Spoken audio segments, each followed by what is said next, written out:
Seja Deus, não há outro lugar melhor do que a casa do nosso Deus. Queridos, convido a amada igreja a abrir suas Bíblias no Evangelho de Marcos, no capítulo 2.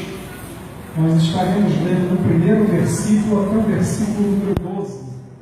Marcos, capítulo 2, do versículo 1 ao versículo 12. Essa passagem já é conhecida nossa, né? Sobre um paralítico.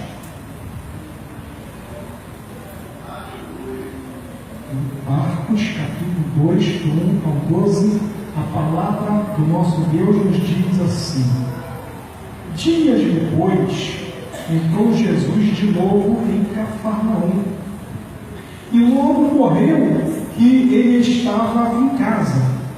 Muitos afluíram para ali, tantos que nem mesmo junto à porta eles achavam lugar, e anunciavam-lhes a palavra.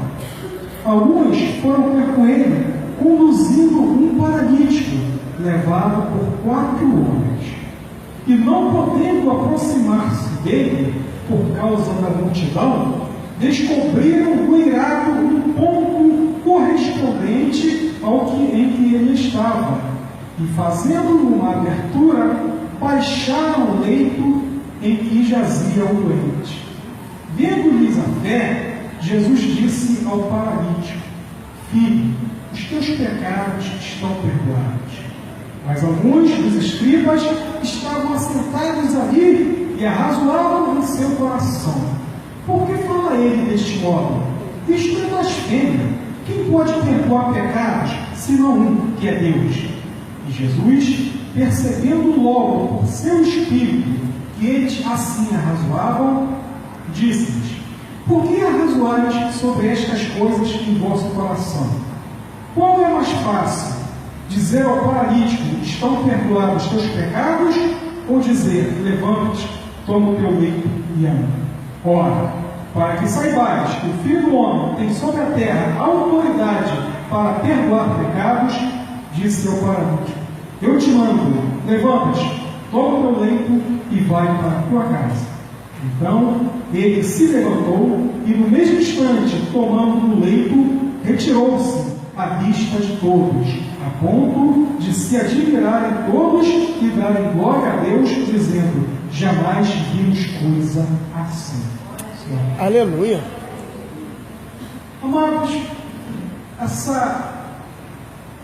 posso assim dizer, essa passagem me chamou a atenção quando eu tentei imaginar como seria aquela cena daquele homem paralítico sendo conduzido no leito pelos seus 4 amigos, e aqueles amigos tentando de toda maneira levar aquele paralítico até Jesus, mas não conseguiam, devido a uma multidão que estava ali ouvindo Jesus pregar. E aqueles 4 homens subiram naquela casa, destelharam, tiraram parte daquele telhado, colocaram aquele homem ali para baixo novamente, perto de Jesus, para que aquele homem recebesse a cura.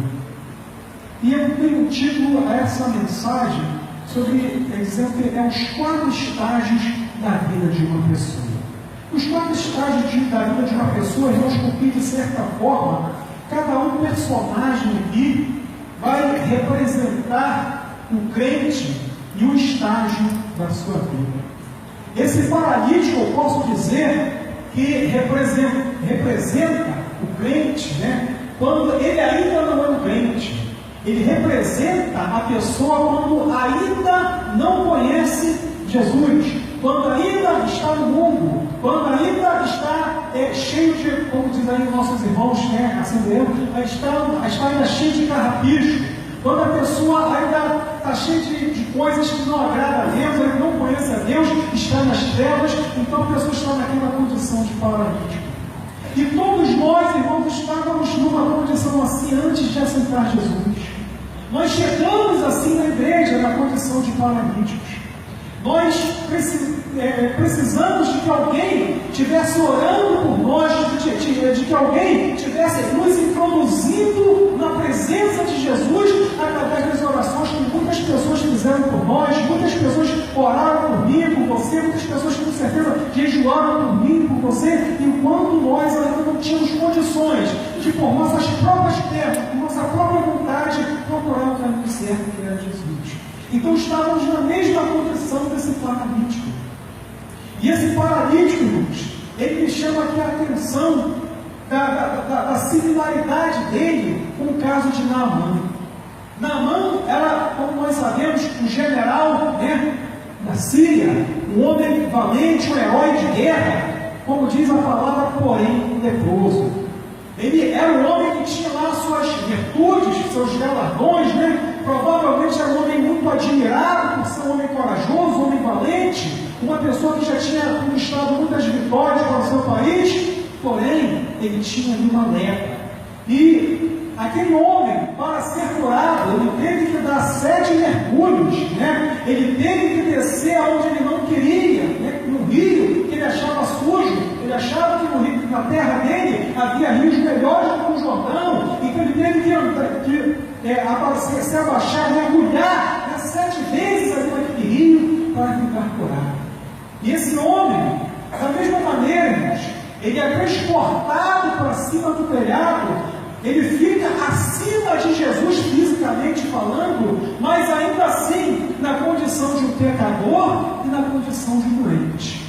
E quando os amigos tiram aquela telha, tiram parte do telhado, abaixam aquele homem ali, ao se abaixar, como Naamã, dando seus mergulhos, ainda assim estava na condição de um pecador condenado, porque ainda não tinha sido perdoado seus pecados, e ainda doente. Mas só que quando aquele homem recebe o perdão de Jesus, e recebe a palavra da cura, aquele homem já se levanta, como Naamã depois do 7º mergulho, perdoado, curado, transformado. Aleluia! Assim como foi com cada um de nós aqui. Talvez você, eu, nós tínhamos lá nossas virtudes mesmo no mundo, mas também tínhamos nossas mazelas, nós também tínhamos coisas que nos paralisavam, tinha coisa que desagradava ao nosso Deus, tínhamos pecados não confessados, irmãos, e o pecado não confessado, ele paralisa o homem na condição de um pecador condenado ao inferno. Era essa a condição que nós estávamos, mas alguém nos introduziu na presença do nosso Deus, alguém nos convidou para a igreja, alguém nos trouxe para a igreja, e ali, irmãos, nós fomos tratados, nós fomos curados, nós fomos perdoados, foi administrada a palavra de Deus em nossos corações, em nossas mentes, nós fomos sofrendo uma transformação, assim como uma lagarta feia que se transforma numa borboleta, nós temos que passar pela transformação de um casulo, na verdade, e assim aconteceu com cada um de nós. Então, irmãos, até para nós entendermos quando alguém chega na igreja dessa mesma maneira, paralisado nos seus próprios pecados, paralisado nas suas próprias vontades, nos seus próprios quereres, nos seus próprios pensamentos. Tem gente que diz assim, como dizem aqui fora, é a síndrome de Gabriel. Eu nasci assim, eu sou mesmo assim, vou morrer assim. Mas não, irmãos. O nosso Deus não dá jeito, o nosso Deus nos convence quando nós estamos errados. O nosso Deus vai quebrantando o nosso coração. Acho que no livro de Jeremias diz que a palavra do nosso Deus é como um martelo que esmiuça a penha. Aleluia! É pedra grande, irmãos? Nós temos uma igreja construída na penha, em cima de uma penha, de uma pedra grande. Então, a palavra de Deus é um martelo que pode esmiuçar, pode esmigalhar, pode transformar em pó aquela pedra grande. Às vezes o nosso coração não está assim como uma pedra enorme, endurecido, mas o nosso Deus, Ele vai batendo com a sua palavra, Ele vai quebrantando os nossos corações, o nosso coração vai se quebrantando, vai se transformando. Foi essa transformação que você sofreu ao vir para a casa de Deus. Foi essa a transformação que eu sofri para a casa de Deus. E agora, irmãos, saímos desse primeiro estágio de paralítico para a condição, irmãos amados, querido, dos 4 amigos, condição de ajudadores. Irmãos, ainda só falando um pouco sobre o paralítico, tem pessoas que é tão difícil, irmãos, ela se abrir para Deus, que às vezes a gente tem que fazer um trabalho, não só um trabalho espiritual, mas quase que um trabalho psicológico em cima daquela pessoa. Quando eu entrei na igreja metodista, a pastora, ela faz ainda um trabalho de libertação chamado varredura, ela chama de varredura. E ali ela faz ainda quebra de maldições. Mas eu e minha esposa, nós pensávamos assim, mas a Bíblia está dizendo que quem está em Cristo, nova criatura é, quem aceita Jesus, os pecados são perdoados, nova criatura é, eis que tudo se fez novo, as coisas velhas ficaram para trás. Porque esse negócio de orar por cada pecado, por cada situação que a pessoa viveu no passado, e aí Deus foi nos mostrando como eram as coisas. A pastora uma vez ela me falou sobre uma visão que ela teve para implantar esse trabalho lá na igreja, né? Ela falou que Deus mostrou para ela uma obra, né, de varal e muitas roupas pregadas aqui no pregador. E Deus falou para ela: olha, pega essas roupas e vai puxando desde lá da primeira até a última, arranca todas elas do varal. E ela foi pegando, ela pegou a primeira roupa e foi puxando. Só que quando chegava na metade do varal, ela já não conseguia mais tirar. Por quê? Porque uma roupa foi trepando em cima da outra, o pregador foi trepando em cima da outra, foi ficando uma resistência muito grande, né? Muita roupa montada ali naquela mesma corda, naquele mesmo varal, e ela já não conseguia mais tirar. E ela falou para Deus: mas Senhor, eu não posso. E Deus falou para ela: agora tira um por um. Ela foi tirando o pregador, roupa por roupa, e ela conseguiu tirar todas as roupas daquele varal. E Deus falou para ela que assim é na vida de muitas pessoas. Tem pessoas que estão tão magoadas, estão tão machucadas por dentro, várias feridas do passado, chateando a pessoa, machucando a pessoa, incomodando a pessoa, que a pessoa às vezes não consegue de uma vez só se libertar. Irmãos, tem pessoas que às vezes conseguem na igreja, amém, né? Ela né, chega e dá logo ouvida a voz de Deus trabalha no coração dela, ela até se liberta logo. Mas tem outras, irmãos, que é mais difícil se libertar. Porque às vezes a gente consegue ver pessoas que com 6 meses na igreja já está explodindo, já está se transformando, já está quase que pregando, e tem outros que já têm 3 anos, 4 anos, 5 anos, né? E ainda estão naquele leitinho, ainda estão com dificuldade, ainda não, quase que não se converteram totalmente, né? Porque, irmãos, tem pessoas que estão tão magoadas, tão machucadas, são tantas feridas, tantos ressentimentos, que é difícil a pessoa se liberar de uma vez. E a pastora me chamou ali para acompanhá-la em um trabalho desses. E às vezes ela ia orando com as pessoas. Ela geralmente fazia com uma pessoa só, né? No caso, uma pessoa acompanhando ela e a outra pessoa ali sendo administrada. Ela me chamou para acompanhá-la, né? Num trabalho desse. Eu ali acompanhei. E eu fui vendo como é que era a coisa que ela fazia. E ela orava pela pessoa. E ela pedia a pessoa, né, para se lembrar de algumas coisas que tinham acontecido com a pessoa no passado, né? Algumas coisas que entristeceram, como tinha sido a vida da pessoa, mesmo no sentido de 1 ano até 5 anos de idade, como a pessoa se lembrava nessa faixa. Irmão, eu fiquei surpreso como é que as pessoas começavam a se lembrar de certas coisas, irmãos. As pessoas começavam a quase que passar mal ao lembrar do seu passado. E aí vinha toda aquela situação, né? Era a rejeição por parte da mãe, era às vezes palavras de maldição por parte do pai, né? Era rejeição, era um monte de coisa, era abusos, né? Que sofreram, pessoas ser viciadas, pessoas sendo abusadas pelo próprio pai, pelos próprios irmãos, pelos próprios tios. Às vezes, irmãos, os pedófilos não são aqueles que estão lá fora, não. Muitas vezes os pedófilos são aqueles que estão em casa, infelizmente. Então, irmãos, muitas pessoas assim, trazendo todo aquele ressentimento, toda aquela carga negativa.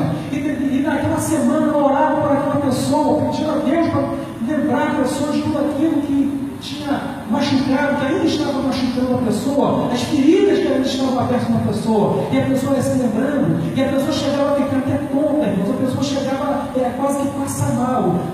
E você via que não era só algo psíquico, não era só algo espiritual, não, era algo psicológico também. E depois ela aumentava a faixa de idade, né, na outra semana, já dos 5 aos 12 anos, era a mesma coisa, irmãos. A pessoa já começava a lembrar de bullying que tinha sofrido na escola, mas a pessoa já nem achava que se lembraria mais, que tinha ficado esquecido, mas não estava não, irmãos. E aquilo ainda estava fazendo mal à pessoa. Irmãos, tem coisas, irmãos, que ficam no consciente, né? E a pessoa consegue se lembrar.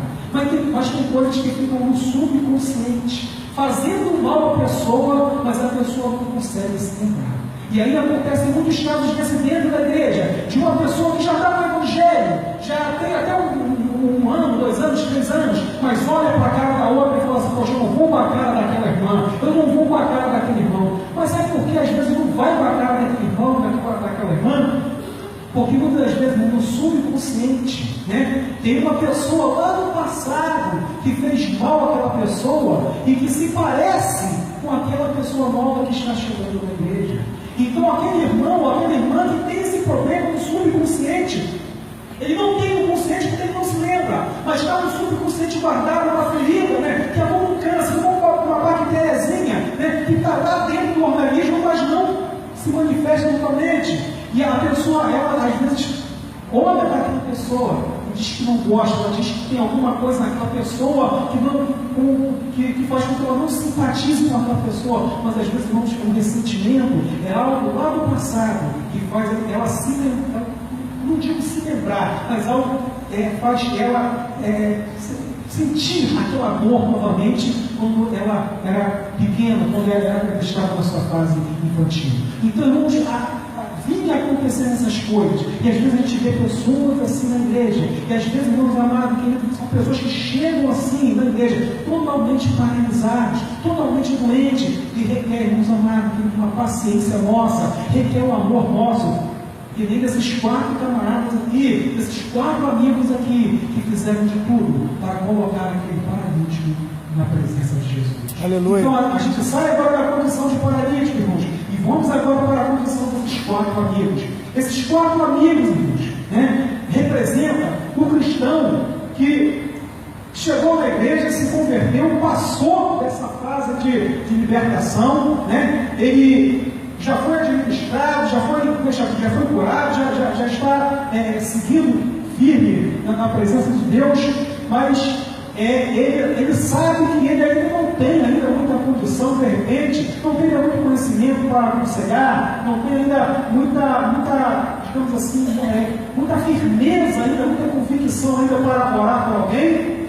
Porém, é aquela pessoa que traz a pessoa para a igreja, é aquela pessoa que traz aquele paralítico, aquela pessoa do mundo, para um irmão mais,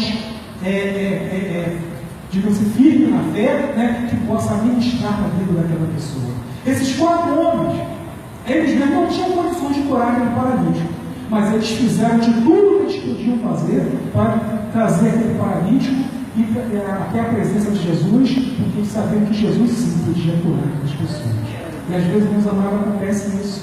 Às vezes a pessoa, né, depois dela ser totalmente administrada por Deus, ela ser liberta, né, ela sai da condição de paralítico e agora ela entra na condição de ajuda humana.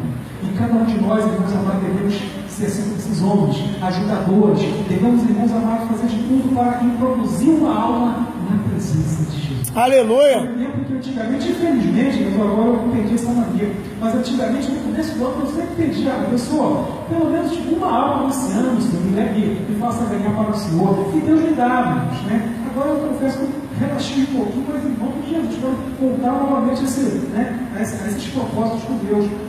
Então, esses amigos, né, desses homens, desse paralítico, eles correram o risco. Por quê? Porque ao pegar aquele homem e levar para cima daquele teto, eles não somente, o paralítico podia cair, mas eles também poderiam cair.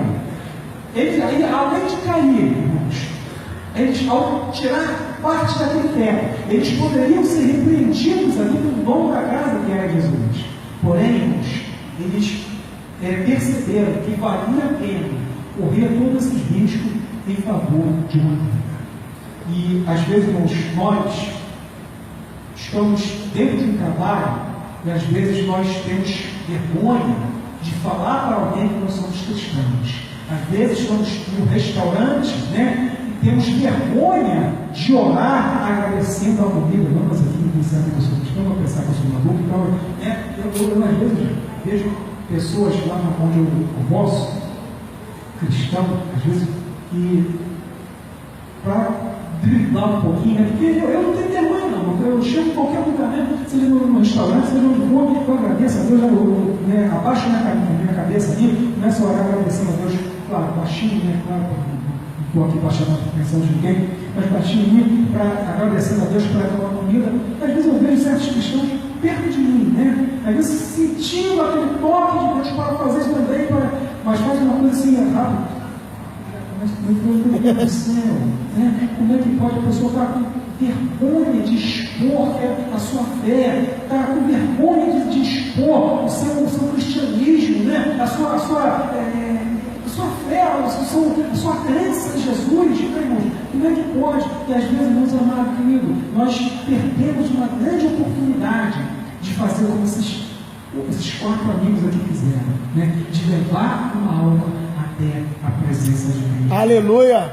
Agora, irmãos, saímos desse estágio dos 4 amigos, irmãos, e passamos para o terceiro estágio, né? Que é o estágio que Jesus nessa passagem está representando, de pessoas abençoadoras. Canais de Deus para abençoar vidas. Irmãos, às vezes você depois de vir para a igreja, depois de ter passado da condição de paralítico, depois de ter passado da condição de ajudador, né? Aquela pessoa que não tinha condição de orar, mas trazia para quem tinha condição de orar, aquela pessoa que não sabia aconselhar, mas trazia para quem sabia aconselhar, aquela pessoa que não sabia pregar, mas trazia a pessoa para o culto, né? Para ouvir a palavra de Deus. Agora você passa dessa condição para a condição de abençoador. E essa condição Jesus está representando aqui. Aleluia! Quando você se dispõe a orar por alguém, quando você se dispõe a aconselhar alguém, quando você se coloca como um vaso nas mãos de Deus para abençoar alguém. E por que não falar? Quando você se propõe aí no resgate também, né? Ajudar nas quintas-feiras, 15 dias, tirar uma alma lá do meio da rua, lá das mãos do inferno. Como eu já falei aqui, né? A Bíblia nos fala que os portais do inferno não prevalecerão contra a igreja. Aleluia! Uma visão errada nesse versículo. Achamos que a igreja vai estar protegida pelos anjos, né? Os demônios tentando entrar, não vão conseguir. Não é isso, não. Não é os portais da igreja que a passagem está falando. A passagem está falando dos portais do inferno, que não vão resistir ao ataque da igreja. É verdade. É a igreja que vai atacar. Não é, a igreja não vai ficar numa posição defensiva, não. É a igreja que vai atacar. E quem não vai resistir, né, são os portais do inferno. Aleluia. Então nós vamos arrumar os portais do inferno. Aleluia. Lá no resgate lá do crack lá, e levar para a presença de Deus. Então se torne, né? Se você não se torne um abençoador da obra de Deus, né? Se veja como abençoador, se veja como uma pessoa a quem Deus quer usar. Com certeza você já tem sido usado por Deus, mas com certeza, irmãos, não perca isso, não. Continue nessa tua condição de abençoador, de abençoadora. Outro estágio, irmãos, que infelizmente, né, muitos cristãos acabam indo, é o último estágio, que é o pior de todos. Nós deveríamos parar aqui, pelo menos na condição dos 4 amigos, ou na condição de abençoador com Jesus. Porém, tem muitos cristãos que, infelizmente, saem dessa condição até de abençoador e passam, infelizmente, para a condição dos escribas. Os escribas, estavam pior do que o paralítico. Porque os escribas, representa aqui aquele cristão, né, que conhece a palavra de Deus, aquela pessoa que um dia até fez a obra de Deus, mas não sei por que cargas d'água, parou de fazer a obra, se aborreceu, se chateou, desanimou, sei lá o quê, agora não faz e ainda critica quem faz. É o Espírito. O Espírito estava ali, ouvindo a palavra de Jesus, mas não para deixar penetrar no coração, mas para ajudar, para dizer que Jesus era um soberbo, para dizer que Jesus estava querendo tirar o lugar de Deus, para dizer que Jesus estava blasfemando. Os Espíritos estavam ali para apontar o dedo para Jesus, para condenar Jesus. Né? Os Espíritos estavam ali com pessoas, eu posso dizer, agentes do diabo, querendo atrapalhar a obra de Deus. E tanto eu quanto vocês, qualquer um de nós, se não tivermos cuidado, depois de termos passado maravilhosamente da condição de paralítico para ajudadores, e depois de termos passado da condição de ajudadores para abençoadores, se bobearmos, se nós não permanecermos nessa condição, nós acabamos nos tornando espíritos, hipócritas, tropeço na obra de Deus. Eu creio que ninguém aqui quer se tornar um espírito. Eu creio que ninguém aqui quer se tornar um hipócrita. Eu creio que ninguém aqui, meus amados, quer atrapalhar a obra de Deus. Então, que nós possamos assim ser cada dia, ter essa fé. Aleluia! Essa certeza que nós somos chamados. Glória a Deus! Você não foi chamado para ser apenas um espectador da palavra de Deus, apenas uma pessoa que assiste o culto, não. Você foi chamado para uma missão. Mas, irmão, eu não consigo fazer muita coisa, não, mas você pode orar. Você pode orar. Então, diz uma ilustração aí no meio evangélico que o pastor tinha uma igreja muito cheia e tinha sempre uma velhinha, né? Uma senhora de oração, sentava lá no finalzinho da cadeira lá, mas ela sempre orava por aquele pastor e por aquela igreja. E um dia aconteceu aquela velhinha morrer, né? E aconteceu daquele pastor ser arrebatado para os céus.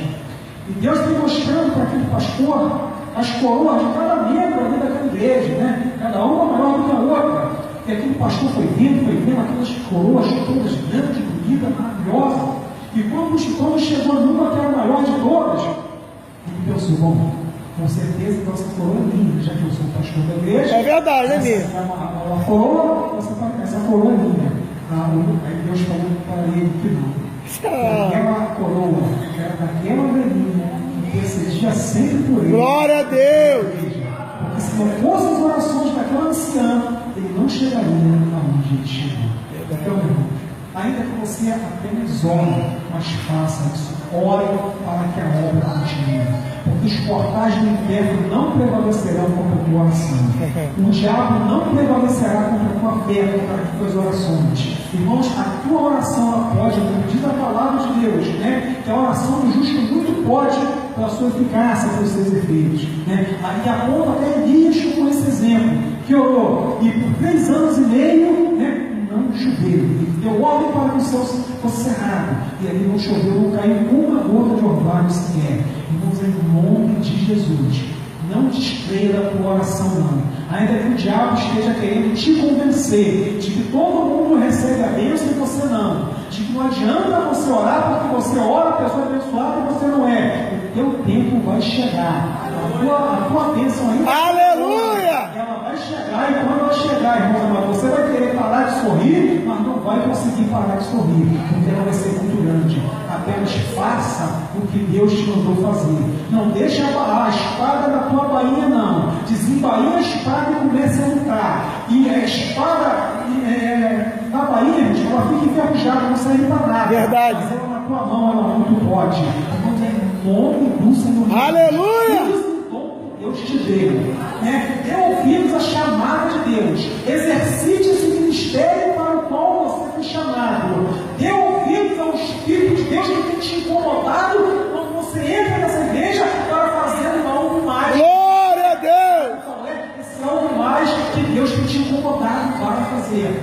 Não resista à voz de Deus, diz a Bíblia: se hoje ouvir sua voz, não endureçais o vosso coração. Da aprovação na sala do deserto. Amados, em nome do Senhor Jesus, vamos dar ouvido à voz de Deus, para não darmos ouvido à voz do diabo. Amém? Glória!